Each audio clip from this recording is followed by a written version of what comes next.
Good evening and welcome to California Today. I'm Daniel Hall, sitting in for Lang Jiang. Here's a preview of today's stories. Authorities are calling San Diego the epicenter for fentanyl trafficking. They are sending a warning to criminals who continue illegal activity in the area. Shoppers in one Southern California city are opting for low prices across the border. We'll hear what they're buying and what would get them a hefty fine at the busy border crossing. When it comes to trafficking drugs into the United States, authorities are calling San Diego the, quote, fentanyl epicenter. In response, they're educating the public about the deaths the drug leaves in its wake and warning criminals they will be prosecuted. According to the Department of Justice, border officials seized more deadly fentanyl in San Diego than any of the other 300-plus ports of entry. A decade ago, we didn't even know about fentanyl, and now it's so pervasive that in June of this year, San Diego County declared fentanyl a public health emergency. The Southern District of California, which is home to 6 international border crossings, has become the epicenter for fentanyl trafficking in the United States. Between October last year and June this year, border officials seized over 5,000 pounds of fentanyl in San Diego and Imperial counties. That's 60% of the 8,400 pounds seized across the entire country. The U.S. Attorney's Office and our law enforcement partners are fully committed to reversing this death spiral and shutting down the fentanyl distribution pipeline into our nation. That means prosecuting criminals responsible for this crisis. Our fentanyl-related prosecutions are up overall by 1,600% since 2017. And we'll continue to make these cases a top enforcement priority. Recently, these criminal organizations are manufacturing larger quantities. In a 6-day period from July 13th to 18th, Border Patrol seized over 600 pounds of fentanyl in Campo and Calexico. We have found packages of narcotics in roofs, floorboards, door panels, bumpers, tires, gas tanks, car batteries, seats, speaker boxes, you name it. The drug is also smuggled in by hiding it on or inside a person's body. According to the San Diego County Medical Examiner's Office, fentanyl-related overdose deaths have increased over 2,000% in San Diego County, from 33 in 2016 to at least 800 in 2021. Fentanyl is an extremely dangerous narcotic that kills indiscriminately. It's not the type of drug you experiment with, and it's only a matter of time before drug users consume a fatal dose. This deadly drug does not discriminate, nor do the criminal organizations who smuggle this dangerous drug across our borders. These organizations have no regard for the lives taken and the violence created by their illegal enterprise. HSI is committed to preventing this dangerous drug from entering our communities, destroying lives, and devastating families. The FBI's mission is to protect the American people, and we'll apply the full force of the FBI to investigate and stop fentanyl trafficking. We're dedicated to eliminating this threat and will devote all necessary resources and personnel to ensure justice is served and our communities are safe. China is one of the largest exporters of fentanyl. It's then pressed into pills, made into powder, or mixed into other drugs at industrial-scale labs.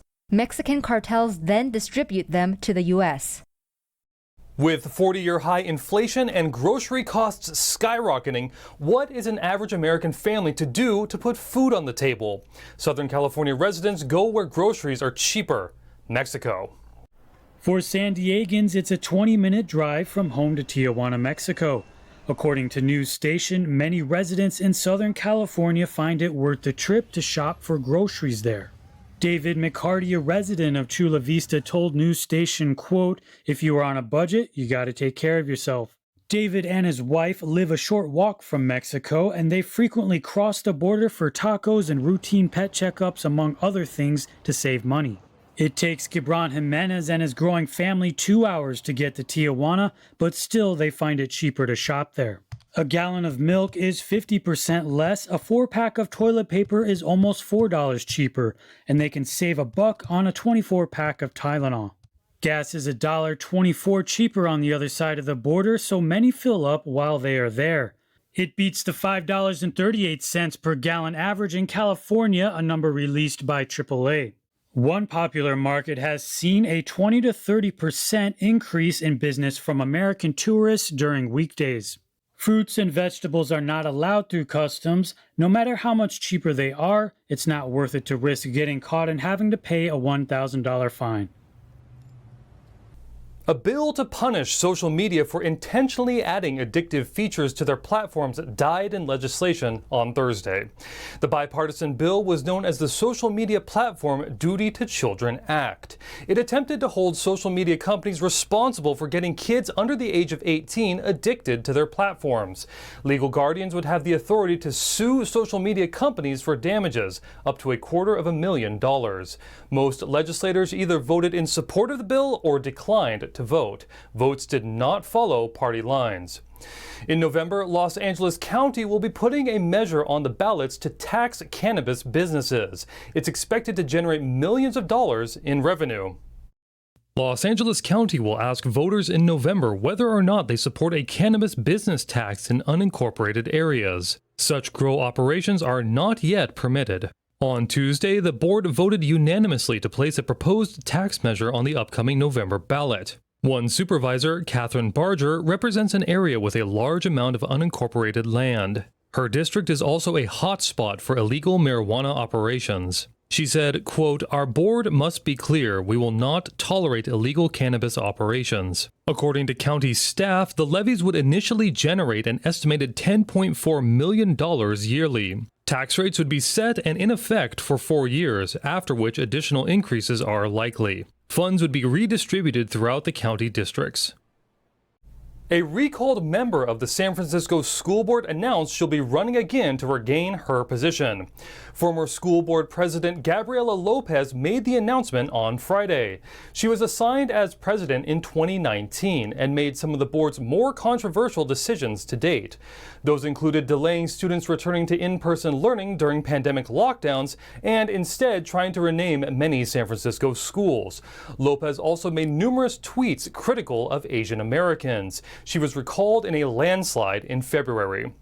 We're going to take a short break, but here's a look at all the great stories we've got ready for you when we come back. The governor announced a new plan to bring clean water to millions of residents. That comes in the face of extreme drought. It would include recycling and desalinating water. A Southern California museum is returning items which have been deemed as stolen. The works of art will be making their way back to their home country in Europe. We'll list what's heading out. And Contra Costa County held an opening celebration for a new fire station today. The celebration comes as the county's oldest fire station closed. That and more on California Today.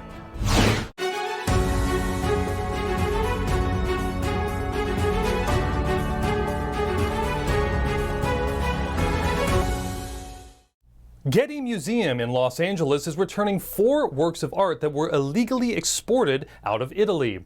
NTD's David Lamb has a look at some of the works that will be going home. The Getty Museum announced Thursday that it will return several items to Italy after determining that they were illegally excavated and taken out of the country. 4 works in total will be leaving the museum. One is Orpheus and the Sirens, a group of life-size terracotta figures. There's also a colossal marble head of a divinity and a stone mold for casting pendants from the 2nd century AD. There's also an oil painting titled Oracle at Delphi from 1881. Lastly, an Etruscan bronze thaumaturgion or incense burner from the 4th century BC. Getty officials said that the museum's policy is to return objects to their country of origin or discovery when there's indication they were stolen or illegally excavated, based on, quote, reliable information. Timothy Potts, director of the Getty Museum, said, "We value our strong and fruitful relationship with the Italian Ministry of Culture and with our many archaeological, conservation, curatorial, and other scholarly colleagues throughout Italy, with whom we share a mission to advance the preservation of ancient cultural heritage." The museum is working with the Italian Ministry of Culture to arrange the returns. David Lamb, NTD News, California. Drought-stricken California is coming up with new ways to get drinkable water. The governor announced a strategy to recycle and conserve. Governor Gavin Newsom announced on Thursday a new water supply strategy to increase water supply and adapt to hotter and drier weather conditions. It would invest in new sources to, quote, capture, recycle, desalt, and conserve more water.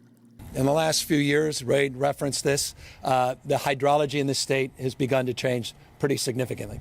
The aridification that we're experiencing leads us now, the science and the data leads us to now understand that we will lose 10% of our water supply by 2040. If all things are equal, we will lose an additional 10% of our supply by 2040. According to the proposal, the goal is to invest $27 billion into drinking water for over 8.4 million households by 2040. Strategies include creating storage space for up to 4 million acre-feet of water, recycling and reusing at least 800,000 acre-feet of water per year by 2030, freeing up 500,000 acre-feet of water through conservation, and capturing stormwater and desalinating ocean water and salty water in groundwater basins.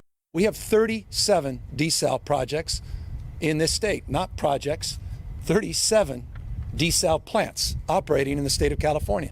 14 traditional desalination plants that pull seawater, and 23 programs like this that pull brackish water. This is part of the Newsom administration's water resilience portfolio released in 2020. In May, the California Coastal Commission rejected plans for a $1.4 billion plant that would turn seawater into drinking water in Orange County's Huntington Beach. While environmentalists have criticized the project, supporters and Governor Newsom say it's a necessary tool to counter drought. The plant would have produced 50 million gallons of drinking water per day, enough for 16% of the homes in the Orange County Water District. In June, we spoke to an ambitious man before he hit the ocean to kayak from San Francisco to Hawaii independently. Now, his team said he has hit a milestone on his trek. Just this week, Cyril Deramo's team said that he's halfway to Hawaii. He's kayaking solo across the Pacific. The French-born adventurer planned to reach Honolulu within 10 weeks, and it's already been 7. He makes regular updates to social media, and the other day he said a few birds flew close to his kayak, which is custom built. The Bay Area resident embarked on the journey to challenge himself and inspire others to reach for their dreams. We'll keep you updated to see his journey. A Bay Area county closed its oldest fire station of more than 70 years. At the same time, firefighters held a ceremony opening a brand new one. NTD's David Lamb reports. Contra Costa County Fire Protection District, also known as ConFire, celebrated its new Fire Station 86, which replaces their oldest station in the county. During the ribbon cutting at Bay Point, the fire team conducted a push-in ceremony for Engine 86 into its new home. ConFire's oldest station had resided at another location for over 70 years, and it's now ready to embark at a new strategic location, a mile away from Highway 4. So safe to say at this point, Station 86 is now the most versatile station in our inventory. It was designed with modern exhaust extraction systems to reduce cancer contaminants that service members may come in contact with. Decontamination showers from specialized extractors to pull contaminants out of our firefighters' protective clothing. The station can house 2 to 3 members usually, but can house up to 7 members during red flag emergency days. One fire captain said the old station was unique, even with a unique nickname, the Doghouse. The Doghouse had a constant infestation. Captain Landis said firefighters left their boots on top of chairs because the insects covered the floor of the station on a nightly basis. The new concept design goes back to over 2 decades. ConFire says the new infrastructure allows firefighters to rapidly respond to emergency incidents. David Lamb, NTD News, California. After nearly 2 years since NBA legend Kobe Bryant's fatal helicopter crash, his widow finally has her day in a California court. She had to excuse herself from the federal courthouse on Thursday after a witness testified about how he came to see photos of the crash. Vanessa Bryant filed an invasion of privacy lawsuit last year against the Los Angeles County Sheriff's Office and the fire department for their alleged mishandling of crime scene photos. She claims that officials were sharing and circulating photos of her late husband's remains. Bryant's attorney, Louis Lee, told jurors that the photos shot at the crime scene were used for visual gossip and for a laugh. He said, quote, "They were shared repeatedly with people who had absolutely no reason to receive them." Lee listed several occasions where officials were seen sharing the photos. He also played a surveillance video of an off-duty sheriff's deputy drinking at a bar and showing the photos to the bartender. However, County Attorney J. Mira Hashmil told jurors that the bartender was a longtime friend of the deputy.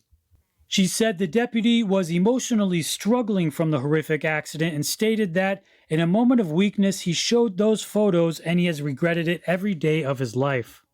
Additionally, Lee says the county neglected to conduct a thorough investigation to make sure all photos were accounted for and removed from the phones.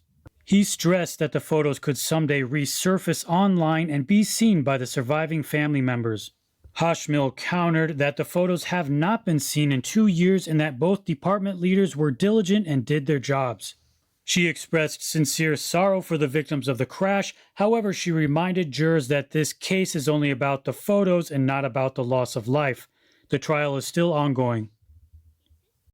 People in Los Angeles are used to sunny, hot weather and are often strangers to rain. But now, for a brief moment, they can pretend they're in Seattle, which is famous for its rainfall. A rain booth is set up in Venice Beach on Wednesday to give Californians a taste of the rainy Washington state climate. It's a beautiful, sunny, hot day in Venice Beach, and we've brought a little refreshing Seattle rain to this hot afternoon. So we're inviting everyone and anyone to come into the Seattle rain booth to cool off, to feel refreshed, and feel a little of the Seattle romance and what the rain brings. Visitors sang, danced, kissed, frolicked in the rain, and had their photo taken with the Seattle skyline in the background. It's pretty cool on a day that's about 90 on the beach that we never have, so it's pretty nice. I appreciate it. It makes me miss Seattle. It was very nice because it's very hot out today, so it was nice to feel that rain. You know, it was good. It definitely felt a little bit weird having lots of people stare. Yeah. So I've had like a photographer take a picture, but seeing lots of people watching us is kind of weird. It was. While some used the booth as an Instagram opportunity, there were others who had an emotional response to the rain. There was a little baby that was just like putting its little paws in the rain, and you could tell it probably hadn't seen the rain in a while. A gentleman said he hasn't seen the rain in 6 months, and he put his head in it, and it was just like, that's what the world needs, joy. Participants got free photos of their rainy experience. The booth is making its way to other hot locations in the United States. Its next stop is the Arizona desert. Now we're going to send it over to NTD's Thomas Christian for your sports roundup.